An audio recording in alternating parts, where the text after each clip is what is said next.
She said it against his mouth. Not before. Against. Lisa didn't ask. She didn't explain.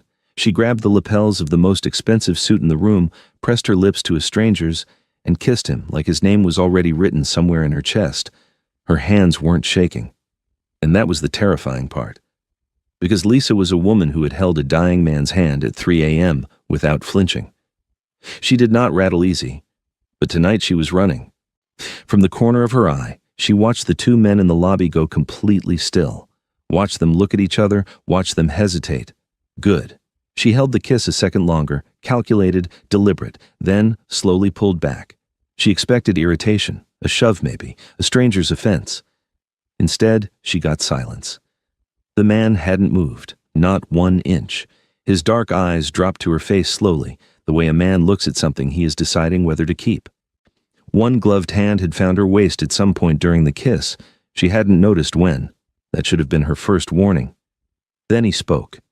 His voice was low, smooth, the kind of quiet that didn't need volume because every room already knew to listen. "They're watching," he said. Not to her, but to the men across the lobby. "Walk away." And they did. 2 armed men, gone. Like smoke. Lisa exhaled, her first real breath in 20 minutes. She almost smiled. She almost let herself believe the smartest move she had made all night just worked. Then she felt his hand, still on her waist, still not letting go. She looked up at him and something cold moved through her chest, because he wasn't looking at the men who had just fled. He was looking at her, like she was the most interesting problem he had encountered in years, like she had just walked into a game she didn't know existed and made the first move without knowing the rules. 2 hours, he said quietly. A confirmation, an agreement, a sentence that by the time it was over would change everything she thought she knew about herself. Lisa didn't know his name yet. She didn't know about the tattoo on his neck or what it meant, or that she had seen it before on a dead man's file in her hospital 6 months ago. She didn't know that the men she had just escaped were nothing compared to what she had just run toward.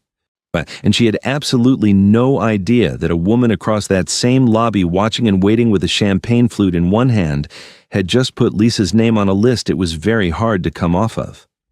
All Lisa knew standing there in the chandelier light of the Onyx Resort was that she had kissed a stranger to survive the next 2 hours. What she didn't know was that she had just handed the most dangerous man in Las Vegas a reason to stay interested. And Monsieur was very good at staying interested. That 3 hours earlier, Lisa was just a nurse trying to do the right thing. And that, as it turned out, was the most dangerous thing she could have been. She found the prescription records at 7:43 in the evening, 40 minutes before her shift ended. A patient file she hadn't opened in 6 months flagged by pharmacy for irregularities. Her name, her credentials, her license number signed against a list of controlled substances she had never prescribed, never touched, never seen. 53 forged scripts, all traced back to her. Lisa sat in the supply closet for 4 minutes, she counted, before her hands stopped shaking long enough to think. Gerald, her ex-fiancé, the man she had trusted with her passwords, her apartment key, her future. He hadn't just broken her heart when he left. He had been building a trap underneath her while she slept. She couldn't go to her supervisor. She couldn't call the police, not without evidence that she hadn't done this herself. What she needed was the one man who had witnessed Gerald brokering those deals.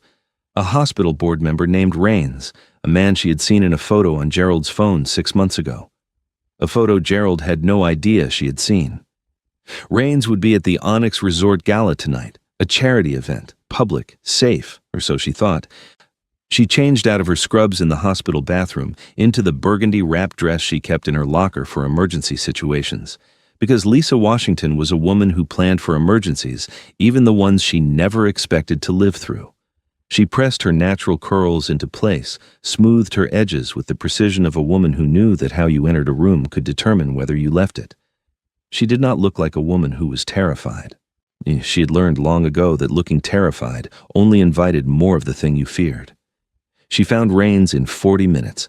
It took her another 20 to get close enough to show him what she had. He went pale. Then he did something she hadn't expected. He talked, fast, too fast, words spilling out of him like a man who had been waiting for someone to ask the right question for a very long time. He told her Gerald hadn't acted alone.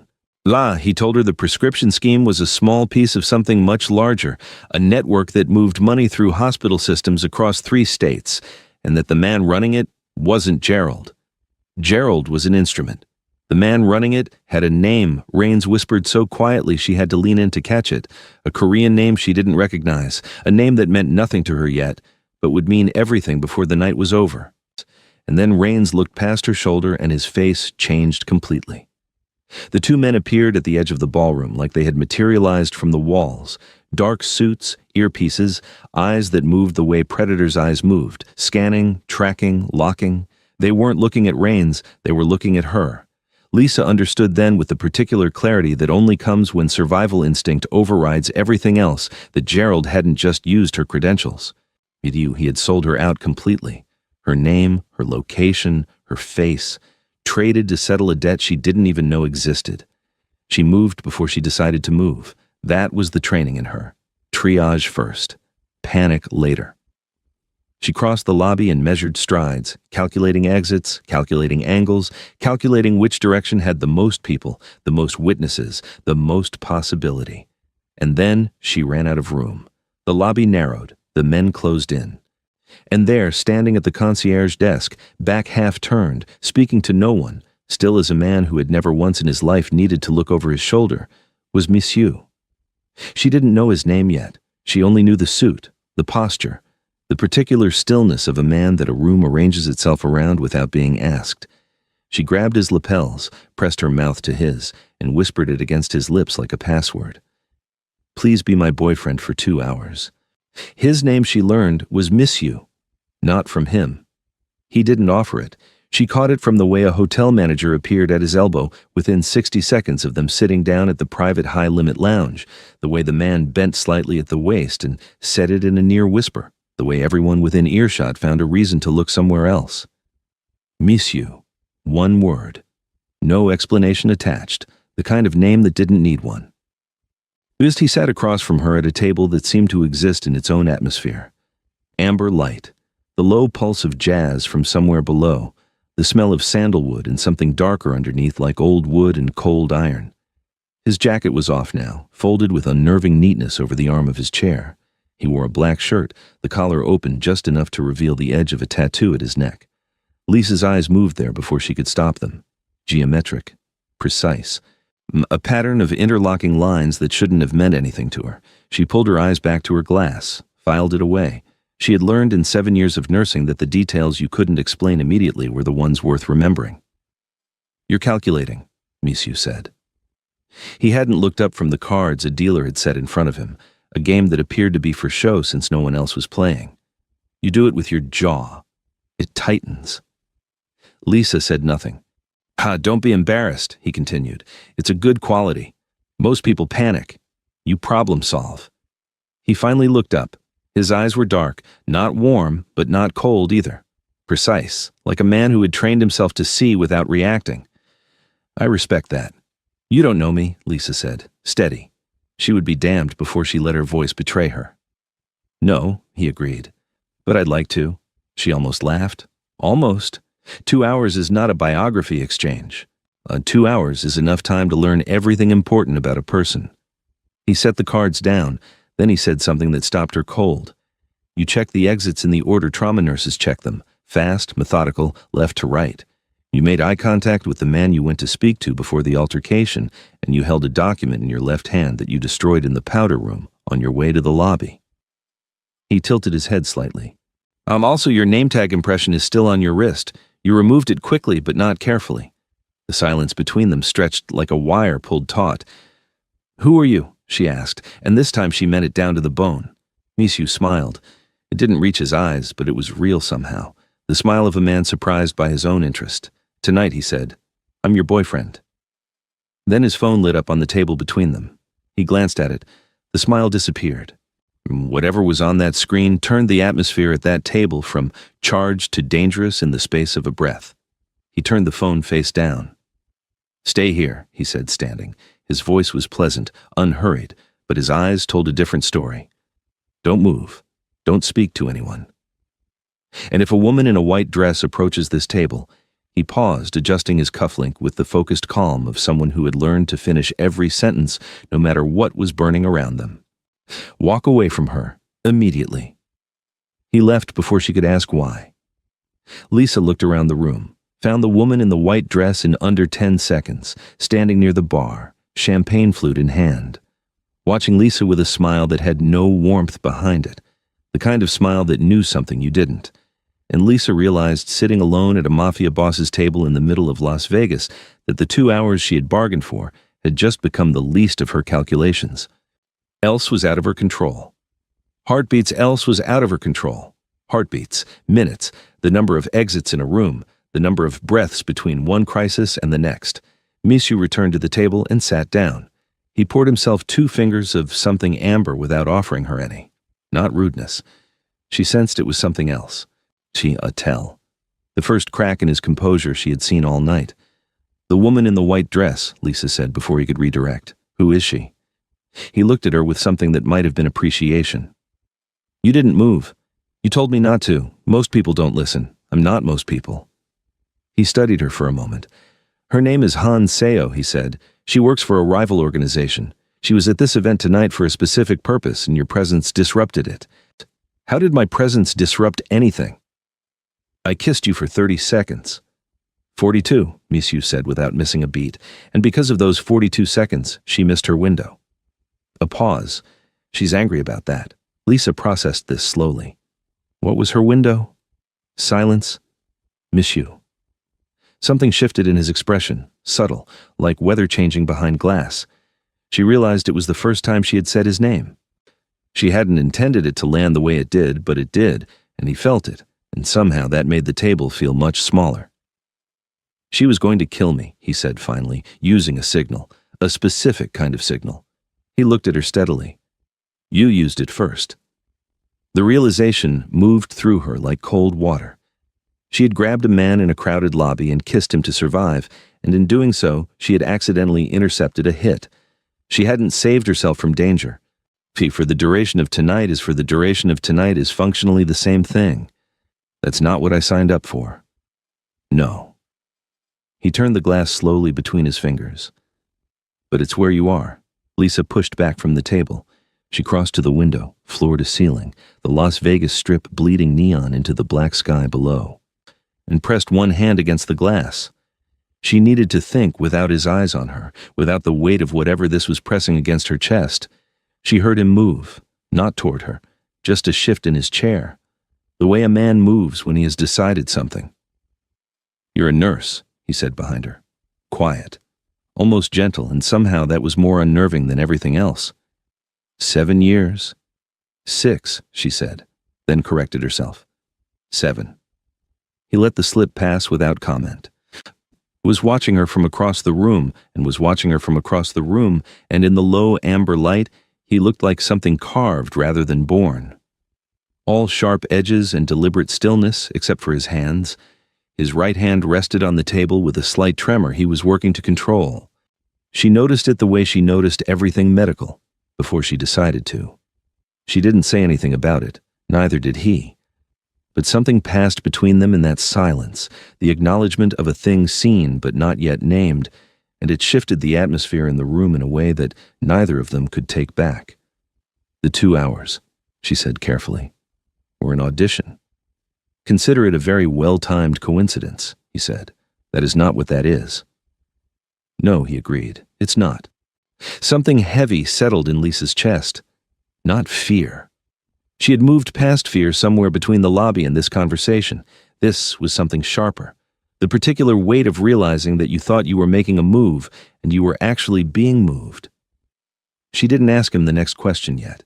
She wasn't ready for the answer, and she knew instinctively that with a man like Monsieur, you did not ask questions you weren't prepared to survive. She turned back to the window instead. Let the city burn below her, and told herself she still had a choice. She almost believed it. What she didn't know was that upstairs in his suite, a locket sat open on a desk, and inside it was a face she had been looking at her whole life, not knowing, not yet. She didn't sleep. She sat in the suite Monsieur's staff had shown her to, a room of muted grays and cool marble that smelled like money and secrets, and turned the night over in her mind the way she turned difficult diagnoses. I was eliminating the impossible, examining what remained. Fact. Gerald had forged her credentials. Fact. Someone had sent men to find her tonight. Fact. Misu had known something about her before she kissed him, and Rains had whispered a name before the men appeared, a Korean name connected to the network Gerald served. She turned that name over in her mind now, examining it from every angle, understanding that it was a door she had not yet opened but would have to. She moved quietly through the suite. Years of night shifts had made her silence instinctive. She told herself she was looking for a phone charger. She told herself that right up until she saw the open folder on the desk in the adjoining study, Korean text, a photograph, a name she couldn't read, and beneath it a locket, simple, gold. The kind of thing that had no business in a room belonging to a man like Misu. She picked it up, pressed the small clasp. Inside was a photograph, old.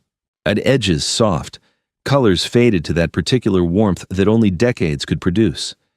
A woman standing on a street in Seoul, laughing at something off camera, young, beautiful in a way that stopped time. Wearing a dress in a shade of green Lisa recognized because she had seen it in a different photograph her entire life. The photograph that sat on her mother's bookshelf in Atlanta. Her mother, 23 years old. Seoul, 1994. Lisa's hands went cold. That belonged to my brother, Miss Yu said. But she spun. He was standing in the doorway, jacket gone, watching her with an expression she couldn't name. Grief and restraint braided so tightly they had become something else entirely.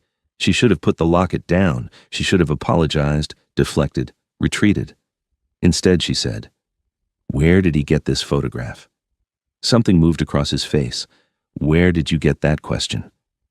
"The woman in this picture," Lisa said, and her voice was steadier than it had any right to be. "Is my mother." The room went completely still. Misu crossed the space between them in 4 steps. He took the locket from her hands, not roughly, but with a care that told her this was the one thing in his possession he actually valued, and looked at the photograph for a long moment.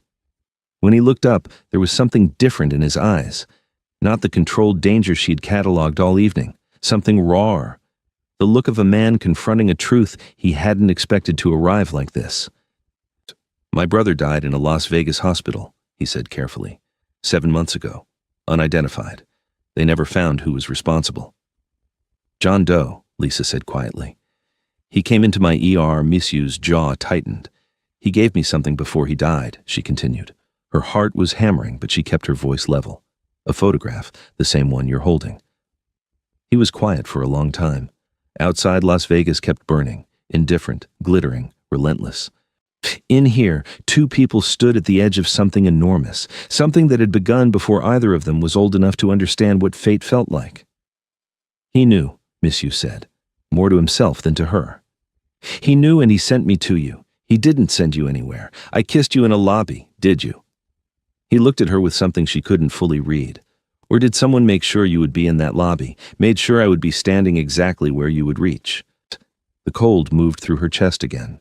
Different this time. Not fear. Recognition.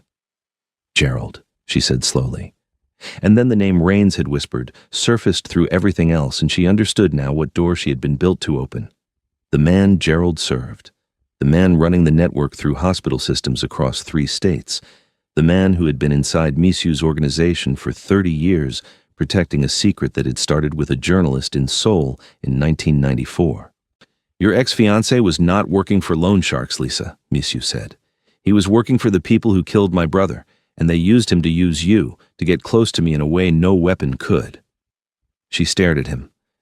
"They turned you into a key," he said, "without telling you what door you were meant to open." Lisa's mind moved fast, connecting, calculating. Gerald, the forged prescriptions, Rains and the name he had whispered, the gala, the men who followed her. Han Seo in her white dress watching from across the room. None of it had been coincidence. All of it had been architecture, and she had walked through every door they built for her thinking she was running away. "What door?" she asked. "What was I supposed to open?" Miss Yu looked at her for a long moment. The controlled stillness was back, but underneath it now she could see the shape of something human, something that had been waiting a long time to be found. "My brother's name was Junho," he said. He spent the last 2 years of his life trying to prove that our father did not order the killing of a sole journalist in 1994. A woman named Park Soo-yeon, who had been investigating our family's financial connections to a government official. Junho believed the real order came from inside our own organization, someone who wanted our father removed. He followed the evidence for 2 years, and it led him here to Las Vegas. He got close to something. And then someone shot him and left him 3 blocks from your hospital. Park Soo-yeon, Lisa said. She survived, Miss Yu said. Changed her name, disappeared. Junho spent months trying to find her before he died. He never did. He looked at her and waited. My mother's name, Lisa said, and her voice was very quiet, before she came to America, was Park Soo-yeon.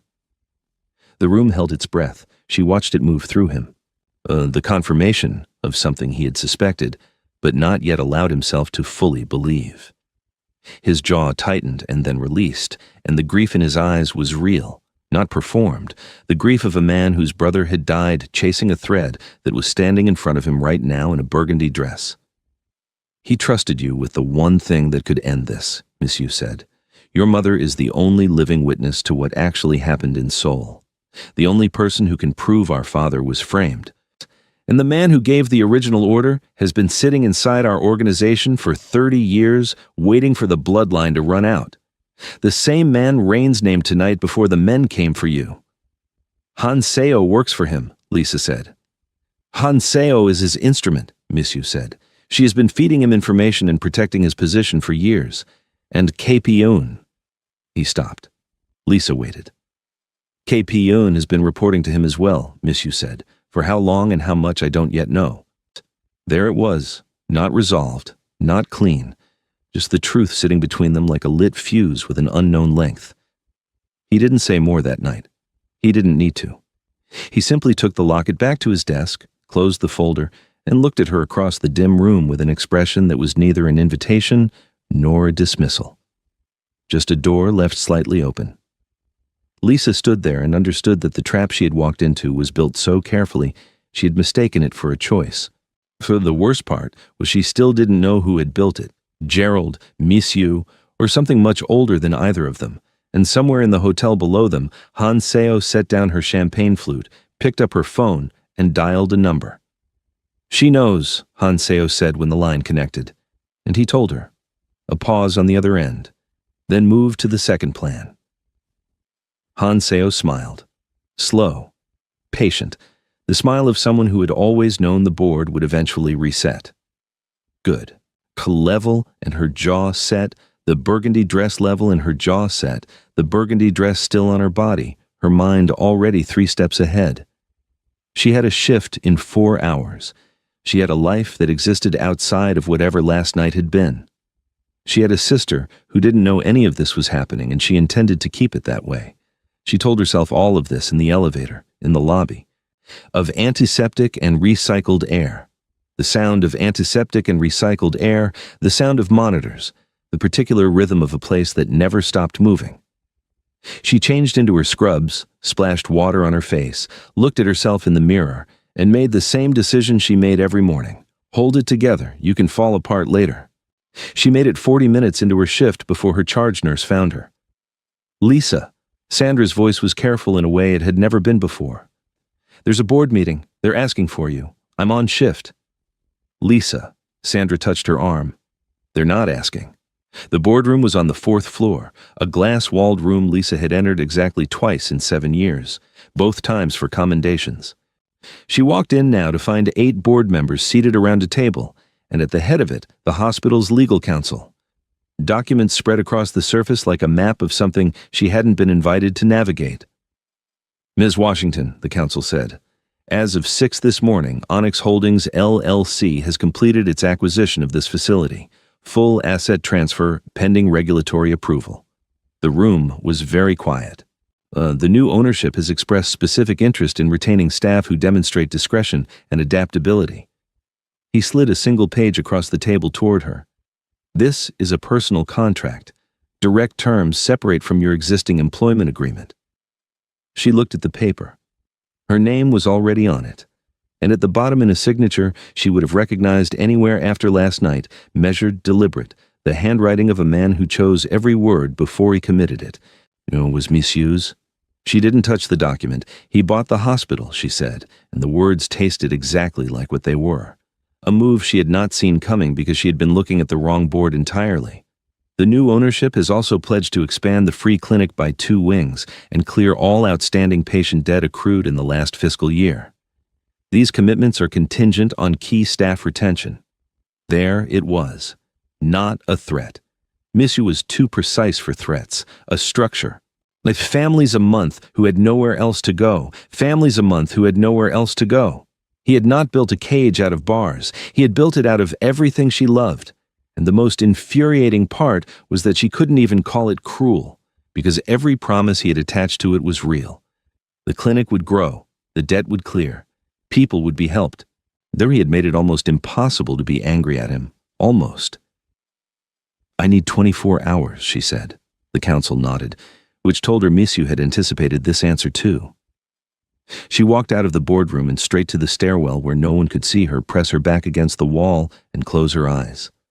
She stayed there longer than 30 seconds this time. She stayed there until her breathing evened and the fury in her chest settled into something she could work with. Then she straightened. Then she moved. She pulled out her phone, called the one person she trusted without condition. Her sister Shelby picked up on the second ring, and Lisa could hear the smile in her voice before she spoke, that easy warmth Shelby carried like a birthright. "Lisa, what's wrong?" Lisa opened her mouth and stopped. Because behind Shelby's voice, faint but unmistakable, she heard something that turned her blood cold. The sound of a door closing, soft, deliberate. Witty in the silence, she heard it again. In the silence, she heard it again. Breathing that didn't belong to her sister's empty apartment. Someone was already there. She didn't panic. She calculated. She hung up and called back 3 times and got no answer and spent 11 minutes making the only kind of list that had ever saved her life. What she knew. Someone was in Shelby's apartment. Shelby had used the controlled tone of a woman being listened to.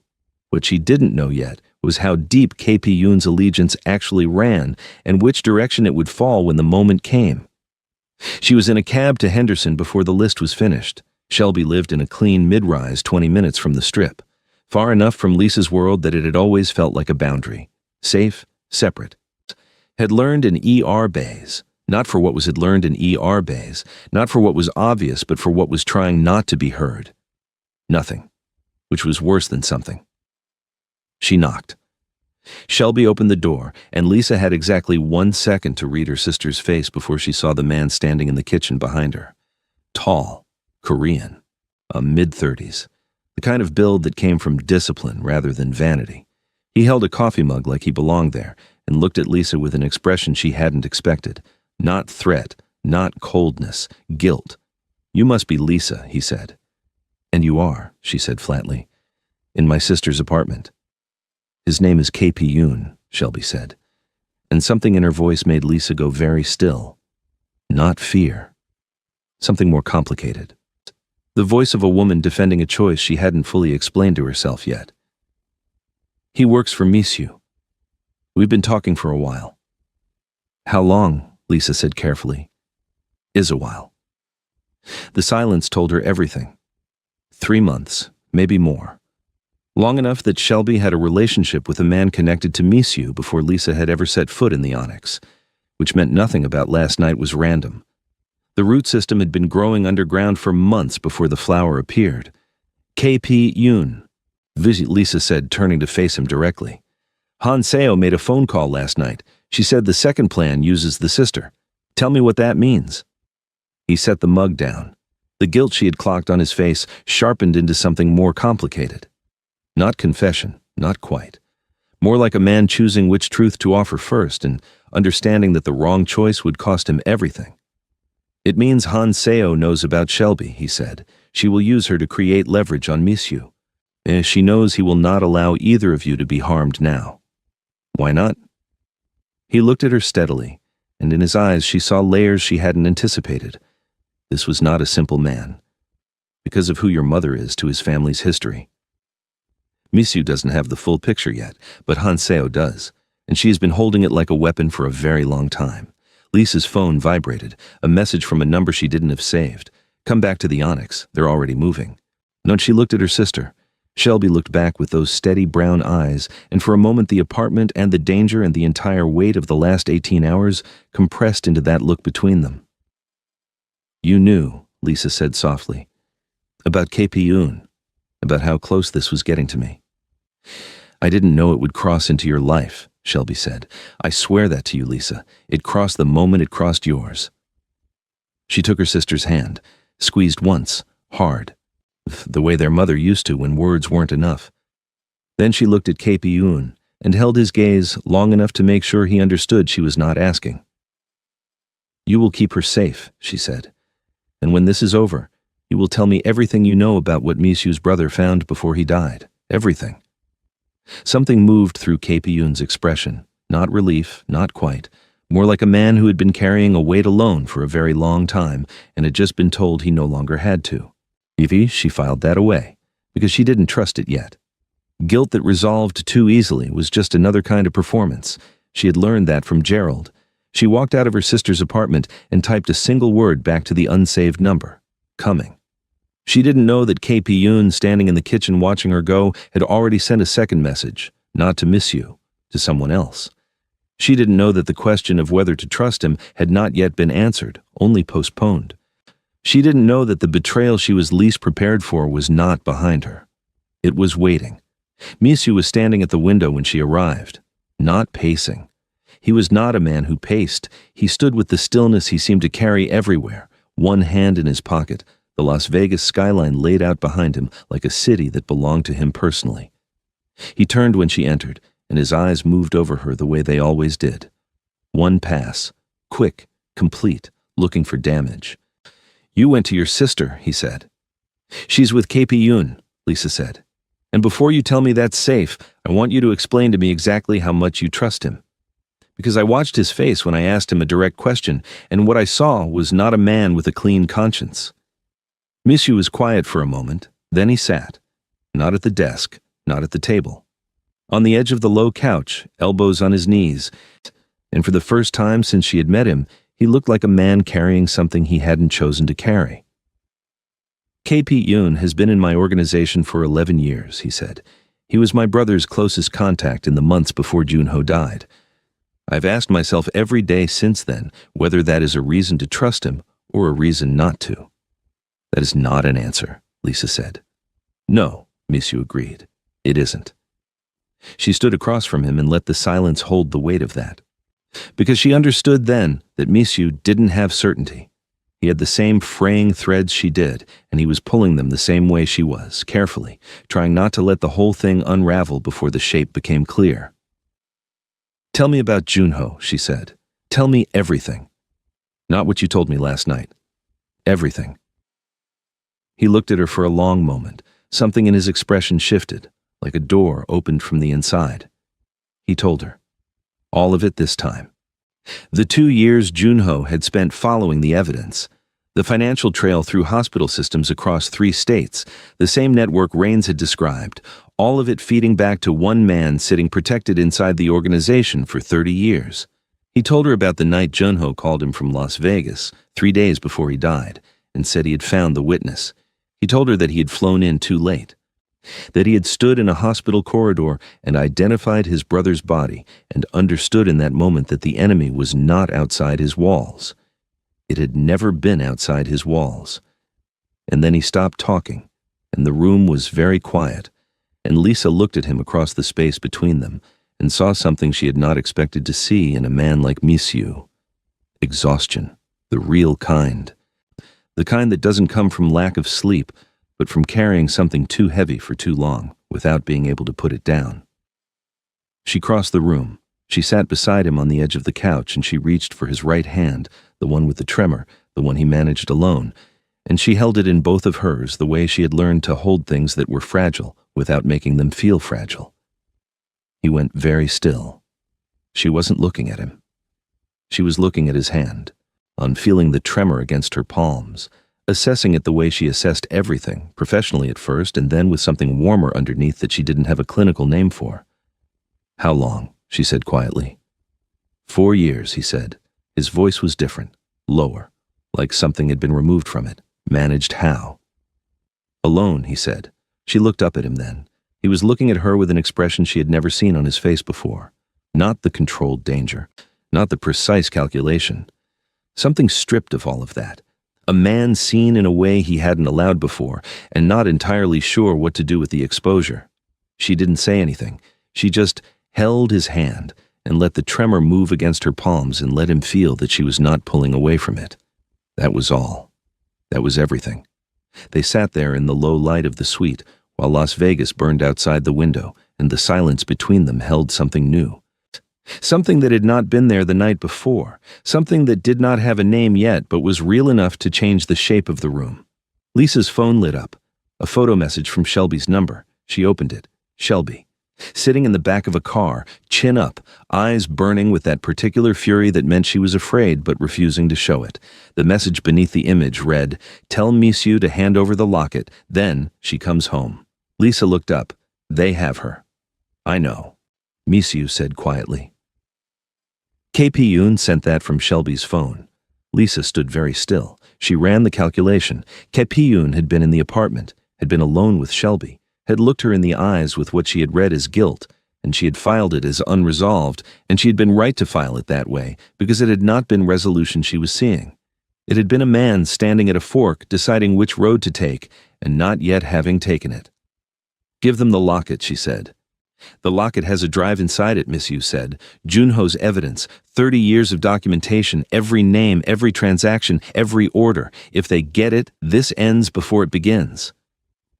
My sister, Lisa said, and her voice was quiet, but it cut through everything else in the room. You have your evidence, and I have one sister. Give them what they want. He held her gaze, long enough that the sounds of the city pressed through the glass between them. Then he reached into his jacket, set the locket on the table. I already copied the drive, he said, last night while you were sleeping. Lisa stared at him. I was going to tell you. When? He almost smiled. Now seemed like the right time. For one impossible second, standing in a Las Vegas high-rise with her sister in danger and 30 years of buried truth on the table between them, Lisa pressed her fingers to her mouth to stop something that wasn't quite a laugh and wasn't quite a sob, but lived in the precise territory between the two. We give them the locket, Miss Yu said. They release Shelby, and then we use what's already copied to end this, all of it, including whoever has been running this from inside for 3 decades. She picked up the locket, felt the weight of it, small, gold, 30 years of someone else's survival sealed inside. Okay, she said, just that. But the way he looked at her when she said it told her it meant more than the word contained. What neither of them said was that KP Yoon had already made a calculation of his own, and neither of them knew yet which way it had landed. They got Shelby back in 40 minutes, a parking garage 3 blocks from the Onyx, Miss Yu's people on every level. Lisa at the exchange point with the locket open in her palm because she had insisted, and Miss Yu, after a long moment of looking at her like a man recalibrating everything he understood about what nerve actually looked like, had let her stand there. KP Yoon brought Shelby out of a black car. Shelby walked toward her sister with her chin up and her eyes burning, not with tears, but with the specific fury of a woman who has been handled and is already building the invoice. I'm fine, Shelby said quietly. And then, I'm fine, Shelby said quietly. And then she said, KP Yoon didn't hurt me. He handed you to them, Lisa said. Shelby held her gaze. He handed me to them, and then he called Miss Yu. He's been feeding Han Seo's people false coordinates for 3 weeks. Not one of Miss Yu's safe houses was hit because KP Yoon made sure they were looking in the wrong direction every single time. Lisa turned and looked at him across the garage.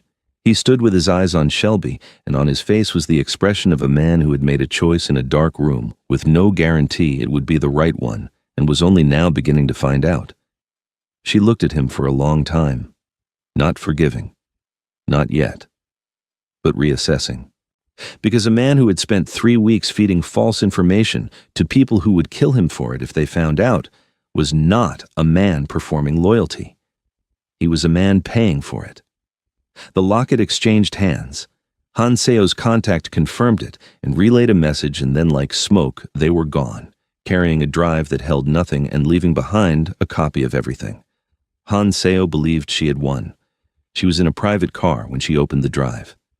Her man had it connected to a secured device within minutes, and she sat with the patience of someone who had waited years for this moment and could afford to let it arrive without rushing. The screen loaded. Files populated. She opened the first one. Empty. She opened the second. Empty. Her expression did not change. That was the most dangerous thing about Hanseo. She did not react when she should have.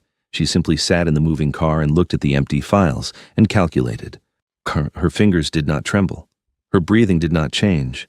Only her eyes shifted very slightly to something colder than they had been a moment before. "He copied it," she said. Her driver said nothing. She looked out the window at the Las Vegas skyline passing in the dark, and she understood that the board had not reset the way she had planned. It had reset against her. And the woman in the burgundy dress who had kissed Monsieur in a hotel lobby and accidentally intercepted her signal, the woman she had dismissed as an instrument, a key, an accidental variable, had just become something else entirely. She picked up her phone, dialed. "Tell him we need to move to contingency," she said when the line connected, "and tell him the nurse is no longer peripheral. She's the problem." A pause. "Then understood," the voice said. Hanseo ended the call, looked out at the city one last moment, then said to her driver, quietly and without emotion, "Take me to the airport." She did not run. Women like Hanseo did not run. They repositioned, and she would be back, better informed, with a longer horizon and a sharper instrument than the one she had just lost. But tonight, the city belonged to someone else, the man who had ordered a hit on a journalist in Seoul in 1994, who had spent 30 years inside Misu's organization, protecting his own position and waiting for the last witness to surface, was arrested on a Tuesday morning in his own home. Quietly, without drama. The way power actually ends when someone has been more patient than you and more thorough than you expected. Gerald was handled differently. Lisa did that herself. She used the wiretap the FBI had planted in her bag without her knowledge, the one that had made her an accidental informant, and she built a case the way she built everything.